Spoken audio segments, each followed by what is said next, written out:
నమస్కారం. నా channel swap గ్లోబల్‌కి పునఃస్వాగతం. నా ఛానల్ మీకు నచ్చినట్టయితే లైక్ చేయండి, షేర్ చేయండి, సబ్స్క్రైబ్ చేయండి, నోటిఫికేషన్స్ కోసం గంట కొట్టండి మరియు మీ అభిప్రాయాలను కామెంట్ రూపంలో తెలియచేయండి. ఈరోజు టాపిక్ తిరుమల లడ్డూల్లో కల్తీ. ఇది మనకి తెలిసి చాలా రోజులైంది. కాకపోతే నేను కొంచెం టైం తీసుకున్నాను ఈ వీడియో చేయటానికి. ఇప్పుడు ముందు ఈ ఈ ప్రాబ్లంని సాల్వ్ చేయడానికి 2 రకాల మార్గాలు ఉన్నాయి. మీకు తెలిసిన ఈ రోజు వరకు కల్తీ జరిగిందంటే ఆ రోజు నుంచి ముందు ఫస్ట్ ఉన్న లడ్డూలు తీసి పక్కన పడేయాలి. తయారు చేసిన లడ్డూలు ముడి సరుకుని పక్కన వేయాలి. ఆ నెయ్యిని ఎక్కడెక్కడైతే వాడారో అవన్నీ తీసి డిస్పోజ్ చేయాలి, గార్బేజ్ చేయాలి. Point number 1. పాయింట్ నెంబర్ 2, మీరు ఒక టైంని నిర్దేశించుకుని ఇది అసలు ఎలా జరిగింది, ఎందుకు జరిగింది, ఆ దోషిని ఎలా శిక్షించాలి అనేది ఒక సపరేట్ కమిషన్ వేసో ఏదో నిష్పక్షంగా ఇవ్వడానికి ట్రై చేయండి. 3, భక్తుల నమ్మకాన్ని పునరుద్ధరించడానికి ఇవి చెయ్యాలి మీరు 2. మూడవది ఏంటంటే, మీకు ఇది ఒక మీ పేరు చరిత్రలో చిరస్థాయిగా నిలిచిపోవాలంటే పవన్ కళ్యాణ్ గారు ఎక్కడో చెప్పినట్టు ధార్మిక పరిషత్తుని ఇన్స్టిట్యూట్ చేసి పాలిటిక్స్ నుంచి దూరంగా పెట్టి మళ్ళీ ధార్మిక పరిషత్తుని సీఎం కంట్రోల్ చేస్తాడు, డీసీఎం కంట్రోల్ చేస్తాడు, ఇవన్నీ తీసేసేయండి.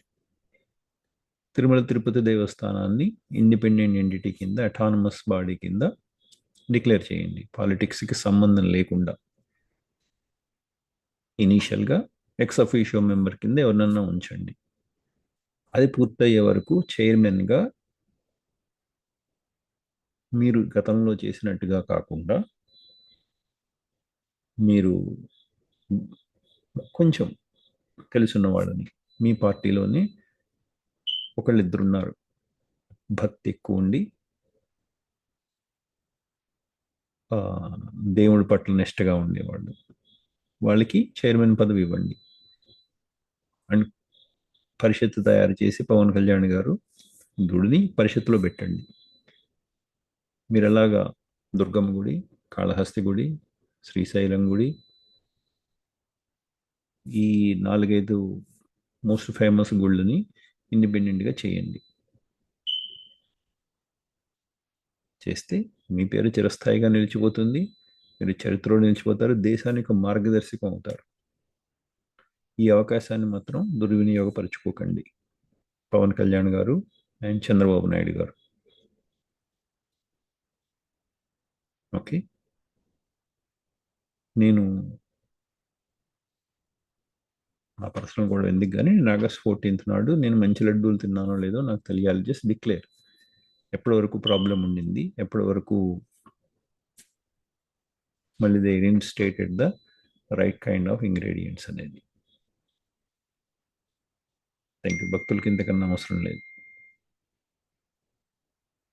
రాజకీయం చేయనవసరం లేదు ఇప్పుడు, ఎందుకంటే జగన్మోహన్ రెడ్డి ఇవాళ ఎలక్షన్ల నుంచి ఉంటే ఓడిపోతాడు.